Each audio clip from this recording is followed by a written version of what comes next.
안녕하세요. 중동고 국어를 맡아 수업하고 있는 윤성원이라고 합니다. 아이들이 이제 첫 시험을 이제 고등학교 올라와서 치르게 된 건데 아마 학생들이 놀란 만큼 또 상처받은 만큼 어머님들도 충격이 아마 많이 부모님들 크시지 않았을까 싶어요.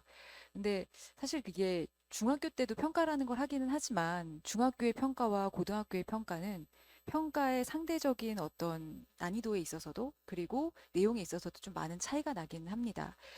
일단 제가 오늘 준비한 내용은 시험을 오늘 봤기 때문에 저도 시험지를 막 받아서 분석을 하다 보니까 좀 부족한 부분이 있을 수도 있습니다. 네, 좀 감안해 주셨으면 좋겠고요.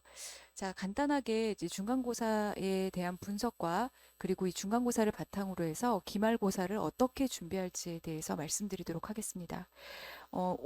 요번에 1학년 1학기 중동고 중간고사는 총 41문항이 출제가 됐고요.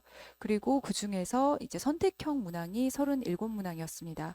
이건 이제 선택형 문항의 중심의 이제 분석이라고 봐주시면 될 것 같아요. 일단은 다른 학교보다 무려 10문항 정도가 많습니다. 그래서 굉장히 학생들이 시간에 쫓기는 시험일 수밖에 없어요.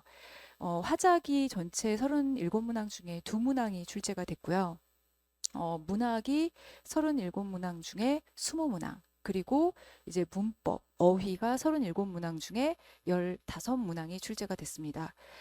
전체적으로 간단하게 말씀을 드리자면 화작은 제시문 안에서 대화의 원리를 제대로 구별하고 파악할 수 있는지에 대한 질문이 있었어요. 보통 이제 수능에서 보면 화작 지문 제시되고 화작 지문에 대한 설명을 이렇게 판단하는 선지들의 문제들이 많이 출제가 되는데 그 비슷한 문제 유형의 이제 문제가 출제됐다고 생각하시면 될 것 같습니다. 워낙에 그 중동 선생님들께서 화작을 잘 하신 선생님들이 많으세요. 그래서 다른 학교들보다 지금 현재도 2학년 1학기에 보통 화작을 선택하시는 학교들이 많이 없거든요. 근데 이제 중동에서는 화작을 잘 하시는 선생님들께서 많이 계시다 보니까 내신에서도 이렇게 화작 범위를 좀 넣으시는 것 같아요. 그러니까 수능을 대비하기에는 굉장히 좋은 선택이라는 생각은 합니다. 자, 두 번째 문법은 이번 시험 범위가 아주 부담스러운 범위였죠. 의문하고 형태소가 시험 범위였는데 의문과 형태소의 이론을 묻는, 그러니까 원리를 묻는 가장 기본적인 문제부터 시작해서 응용 문제까지 다양하게 출제가 되었습니다. 마지막으로 문학은, 문학이 아마 요번에 친구들이 굉장히 힘들지 않았을까 싶어요. 외부 지문의 출제 비율이 매우 높았습니다. 전체 한 9문항 정도, 정확히 말하면 고전 시가 같은 경우는 지문이 하나 더 엮여 있었기 때문에 9에서 한 10문항 정도로 체감이 느껴졌을 거고요. 비율로 따지면 한 정확하게 따져도 한 25% 정도의 외부 문항이 출제가 되었어요. 그래서 소설 두 지문, 그 다음에 시, 현대시 세 지문, 그리고 고전시가 한 지문. 문항이 외부 지문 비율로는 엄청나게 높은 거죠. 근데 다행히도 난이도는 상대적으로 높지 않았습니다. 문제 난이도는 높지 않아서 학생들이 그래도 지문을 읽는 시간적인 부담은 컸을 것 같은데 문제를 푸는 부담은 조금 덜하지 않았을까 싶습니다. 서술형은 문법을 중심으로 출제가 됐습니다. 그래서 처음부터 끝까지 다 문법 문제만 서술형으로 출제가 되었어요. 어, 선택형 문제들의 특징을 좀 보자면 문학의 경우에는 문학적 용어나 개념의 의미를 낯선 지문 안에서도 찾고 이해하고 판단할 수 있는지에 대한 문제를 선생님들께서 좀 확인하고 싶으셨던 것 같아요. 요번에 그 외부 지문 프린트들이 몇 개 이렇게 그 같이 시험 범위 안에 포함이 됐었는데 외부 작품은 아니었고요. 문학에서 많이 사용되는 용어나 개념에 대한 프린트, 그리고 문법 추가 지문 프린트가 같이 배포가 되었었어요. 그런데 그 문학의 개념이나 용어에 관련된 그 프린트들이 거기서 뭐 문학 작품이 나온 건 아닌데 그것들을 학생들이 잘 공부했는지를 판단하기 위해서 지문 자체는 아예 뭐 학원이나 이런 데서 미리 선행하기 좀 어렵도록 외부 지문을 통해서 그 개념을 잘 이해하고 있는지 하는 문제들이 좀 출제가 됐습니다. 그 다음에 문법 같은 경우는 아까 그 말씀드렸던 것처럼 이론부터 철저히 학습할 필요가 좀 있는 그런 문항들이 나왔어요.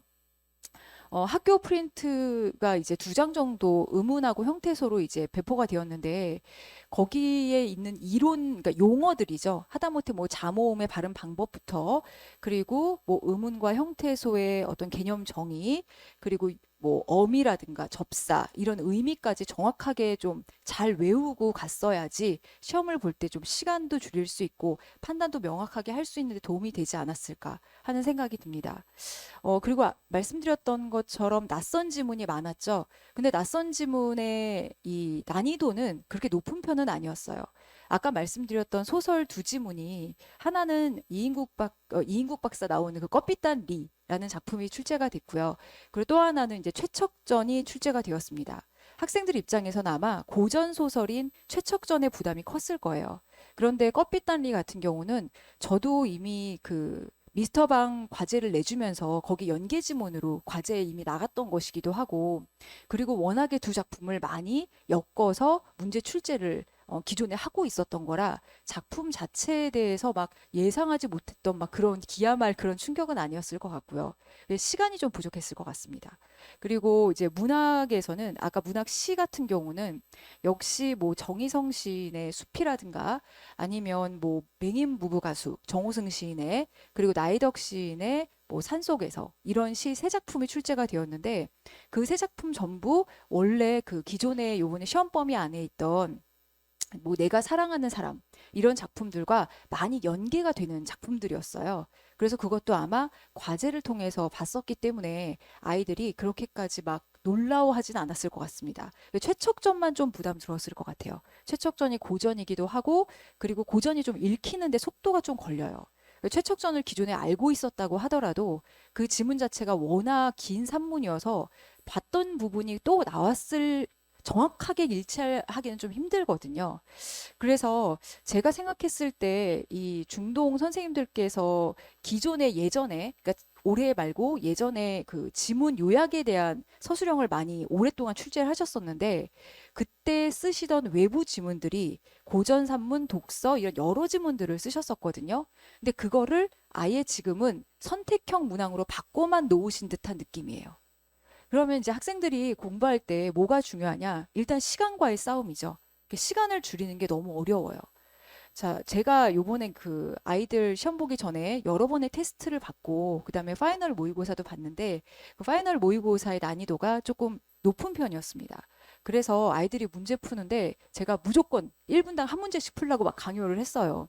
그럴 수밖에 없었던 게 학교 시험을 본다고 생각을 하면 41문항 중에서 아무리 서술형 문항이 쉬워도 네 문항을 다 작성하는데 개당 2분 정도의 시간은 걸릴 겁니다. 그럼 그걸 제외하고 마킹하고 내가 뭐 어렵다고 생각했던 문제 다시 한번 확인하는 정도까지 한다, 뭐 한두 문제만 확인한다고 하더라도 개당 1분을 넘으면 안 돼요. 근데 그러려면 문법 문제 같은 데서 사실 시간을 줄여줘야 되거든요.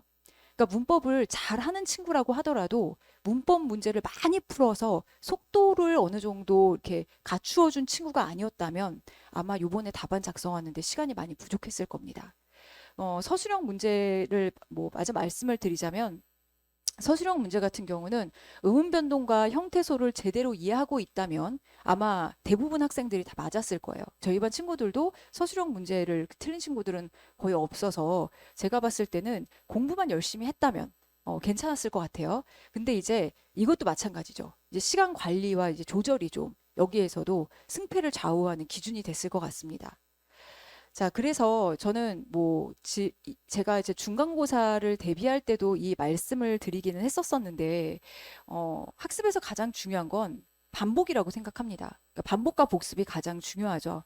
그 아이들이 좀 그런 게 있어요. 이제 한 번 읽고 이해하고 이제 이해한 게 장기 기억까지 이제 쭉 이어져야 되는데 그게 쉽지가 않습니다. 특히 문법 같은 경우에는 문법에 대한 설명이나 이런 용어 개념 자체가 그러니까 우리말로 되어 있을 뿐이지 읽고 머릿속에 이렇게 팍팍 꽂히고 이렇게 오래 저장이 될 만큼 익숙한 용어들이 아니에요. 그러려면 반복이 가장 필요하겠죠. 그래서 저도 이제 반복을 어떤 방법으로 시키는 것이 가장 좋을까라는 고민을 항상 하게 됩니다. 일단은 수업할 때는 끊임없이 피드백을 받으면서 제가 확인을 하지만 그 피드백이 불과 일주일도 못 갑니다. 이거는 이제 학생들의 뭐 집중 뭐 이런 문제가 아니에요. 대부분의 친구들이 워낙 해야 될 과목들이 많다 보니까 뭐 집에 가서 사실 국어 숙제 급급하게 해갖고 오는 것만 해도 사실 기특하다고 해야죠. 그래서 저는 강제로 반복을 시키는 방법밖에 없다고 생각을 해요. 그래서 가장 좋은 건 이제 전 시간에 수업한 것에 대해서 일단은 수준 높은 심화 중심, 문제 중심의 과제를 내줍니다. 중동이 제가 아까 원리와 개념부터 시작해서 응용 문제까지 다양한 문제들이 출제된다고 말씀을 드렸는데, 그런데 왜 수준 높은 심화 문제가 필요하냐라고 물어보실 수도 있을 것 같아요. 다양한 문제를 풀어봐야 되는 거 아니냐.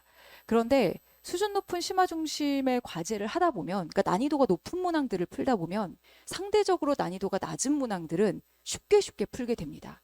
그러니까 이거는 속도를 위한 훈련이기도 해요. 그래서 1차로 이제 과제를 통해서 수업한 내용을 이제 그 복습을 하게 되고요. 2차는 그 다음 시간에 전 시간에 진행했던 수업의 내용에 대해서 복습 테스트를 매 시간 보고요. 그리고 두 번째는 수업 내용에 대해서 이제 복기를 하도록 합니다. 테스트만큼 아이들에게 강렬한 충격을 주는 건 저는 없는 것 같아요. 그게 물론 학교 시험의 충격이 가장 크겠지만 사실은 학원에서 보는 시험도 특히 남학생들은 또 나름의 승부욕도 있고 아니면 내가 이거 다 이해했다고 생각했었는데 실제로 시험을 보니까 틀리는 경우도 있어요. 그러니까 틀리면 기억이 오래 가거든요.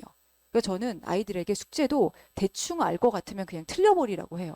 왜냐하면 어차피 숙제나 테스트가 학교 시험을 위한 거지 학원 시험을 위한 건 아니잖아요. 그래서 테스트를 보게 됩니다.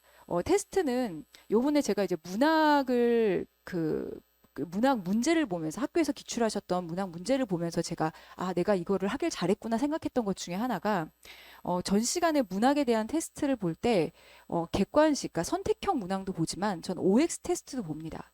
왜냐면 OX 테스트를 보게 되면은 선지 하나하나를 다 분석하고 선지에서 내가 모르는 개념을 정확하게 짚고 갈 수 있는 훈련이 되는 것 같아요. 그냥 만약에 5개 중에 옳은 거 하나, 틀린 거 하나를 골라라 그러면 과제에서 그걸 고르는 거는 유추가 가능해요. 뭐 5개 중에 1개에 대한 정확한 이해는 없어도 4개가 틀렸다는 거, 혹은 3개 정도 틀렸으면 둘 중에 하나 더 답 같은 걸 고를 수는 있거든요. 그런데 그렇게 되면 공부한 것에 대한 정확한 복습이나 이해가 조금 부족하게 되겠죠. 그래서 제가 보는 테스트들은 OX, 선택형, 그 다음에 원리와 개념을 묻는 문법, 그 다음에 괄호, 뭐 단답형까지 아주 고르게 시험을 봅니다. 그래서 좀 시험이 좀 진이 빠지기는 하죠. 자, 그리고 이제 그 시험의 어떤 점수에 따라서 클리닉과 이제 질의를 통한 다시 복습을 하죠. 그럼 이제 벌써 이제 3번째 복습이 진행이 되는 거죠. 그리고 이제 마지막 복습이 파이널 모의고사인데 이건 해마다 제가 매해 저 혼자 스스로 만듭니다. 자작으로. 왜냐하면 이게 왜 중요하냐면 그 해마다 선생님들께서 물론 이제 중동은 출제 경향이 있으시기는 해요. 그래도 선생님들께서 1학년에 누가 요번에는 수업을 담당하셨는지, 출제를 어떤 선생님이 하시는지, 그리고 그 선생님께서 수업 시간에 어떤 걸 언급하셨는지까지 저는 반영이 돼야 된다고 생각을 하거든요.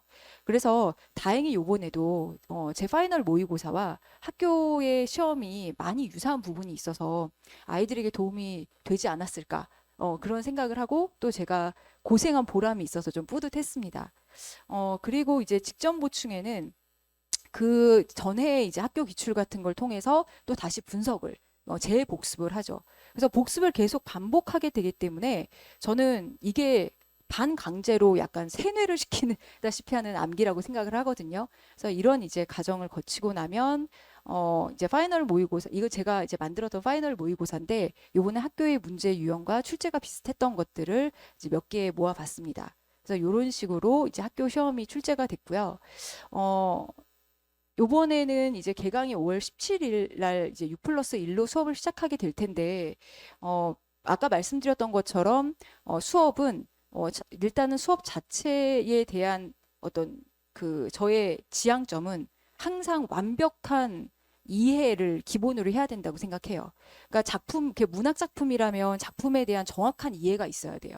왜냐하면 학생들 대부분이 중학교 때 공부했던 방식들이 여기에는 선생님 무슨 법이 있어요, 없어요? 그러니까 있어요, 없어요가 좀 질문이 많아요. 그러니까 O냐 X냐를 이분법적으로 물어보는 거죠. 근데 이제 그렇게 되면 어떤 문제가 생기냐면 낯선 문학이 나왔다던가 요번처럼 낯선 지문이 출제가 됐다던가 아니면 작품과 비교하는 문제 같은 것이 출제가 됐을 때 혹은 요번에는 문학의 난이도가 아주 높지 않았지만 문학 작품 난이도가 높은 작품을 만났을 때는 오답률이 올라가게 됩니다. 그래서 저는 첫 번째도 두 번째도 세 번째도 문학과 문법 모두 원리부터 텍스트부터 정확한 이해를 하는 게 원칙이라고 생각하거든요. 그래서 단순 암기는 좀 정말로 지양을 해야 된다고 생각해요. 왜냐하면 그거는 문제 난이도에 따라 너무나 실패가 커질 수 있는 도박 같은 저는 학습법이라고 봅니다. 그리고 또 아무래도 이제 고1에 올라왔기 때문에 중학교 때와는 이제 공부하는 방식이 좀 달라져야 된다는 것도 아이들이 이번에 많이 느꼈을 거예요. 그래서 첫 번째는 이제 그 수업을 진행할 때 어떤 원리와 개념을 아주 철저하게 이해하는 수업. 거기서부터 시작을 하고요. 그리고 이제 과제를 통해서, 그러니까 수준 높은 과제를 통해서 아이들이 스스로 좀 학습하는 능력을 키우고, 그리고 그거를 테스트를 통해서 점검하고, 또 클리닉과 질의를 통해서 다시 재점검하고. 그래서 이런 과정을 통해서 내신에서 당연히 점수도 키워나가야 되겠지만, 그리고 등급도 1등급을 유지해야 되겠지만, 더 중요한 거는 저는 내신 공부가 수능 공부로 이어져야 된다고 생각해요. 그래서 아이들이 보통 뭐 내신이 잘 안 나오거나 성에 차지 않으면 꼭 하는 말이 있어요. 이제부터 정시파예요, 선생님. 뭐 아니면 뭐 예전에 어떤 친구는 아모타 남자라면 정시인가 하노라 뭐 이런 소리를 자기 그 노트에다 적어놓고선 본인은 수시로 대학을 가더라고요. 근데 어쨌든 이런 말들을 많이 하는데 저는 그게 항상 조금 안타깝고 아쉬운 부분이 있었어요. 왜냐하면 중동고의 내신이 수능과 괴리된 내신이 아니거든요. 그래서 중동 수업의 내신을 아주 잘 열심히 수업을 하면 수능에도 분명히 큰 도움이 됩니다. 그래서 아이들이 일단은 이것이 내신용 수업이 아니라 수능에도 큰 도움이 될 수 있도록 저도 학교 선생님도 수업을 하시겠지만 저도 그렇게 수업을 하는 것을 지향하고 있습니다. 그래서 이제 요번에 이 이제 충격이 또 이제 조금 있으면 또 성적표로 또 나와서 또 다시 충격이 이제 어느 정도 파장으로 이어지게 될 것 같은데 어, 저는 기말도 또 다른 기회라고 생각해요. 아이들 인생에 단 한 번의 실패도 없었으면 하는 생각들을 어머님들께서 많이 하실 거예요. 근데 안타깝게도 제가 아이들을 오래 겪어본 결과 실패가 한 번도 없는 친구는 거의 1%도 안 되더라고요. 가끔 그런 친구가 있어요. 막 진짜 전설적인 한 마리의 용처럼 그냥 계속 한 번의 실패도 없이 어떻게 저런 아이가 있지 이런 친구들이 있지만 대부분의 친구들은 아주 잘하는 친구들조차도 이제 서울대를 정말 수시로 가고 이러는 친구들조차도 실패를 소위 말하는 본인들이 생각하는 수시에서 수시 준비의 실패를 한 번씩은 다 합니다. 중요한 건 그것을 어떻게 스토리로 만들어 가냐인 것 같아요. 그러니까 요번에 좀 점수가 안 나왔다고 하더라도 기말을 잘 해서 이 두 개의 점수를 잘 섞어서 그 다음에 2학기를 또 잘 봐서 성장형의 그래프를 그리면 된다고 봅니다. 그래서 아이들이 저는 좀 성장하는 모습을 보면서 또 본인들도 뿌듯하고 부모님들도 또 기특하시고 또 저도 또 나름 보람을 느끼고 또 이럴 수 있었으면 좋겠습니다.